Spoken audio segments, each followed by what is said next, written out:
ప్రతి క్షణం సమాజం కోసం మీ మిత్ర న్యూస్. ఒకప్పుడు 100లో ఒకరికి ఇద్దరికి మాత్రమే సెల్ ఫోన్ ఉండేది. కానీ నేడు ఒక కుటుంబంలో 10 మంది ఉంటే 10 మందికి సెల్ ఫోన్లు ఉన్నాయి.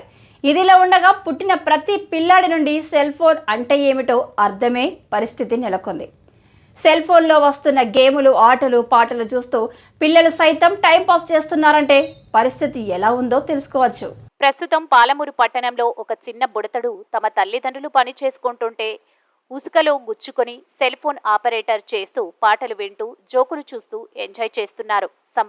2 సంవత్సరాల పిల్లలకు కూడా సెల్ ఫోన్ ఏ విధంగా వాడాలి, ఏ విధంగా చూడాలి అనే విషయం పూర్తిగా అర్థమైపోయింది.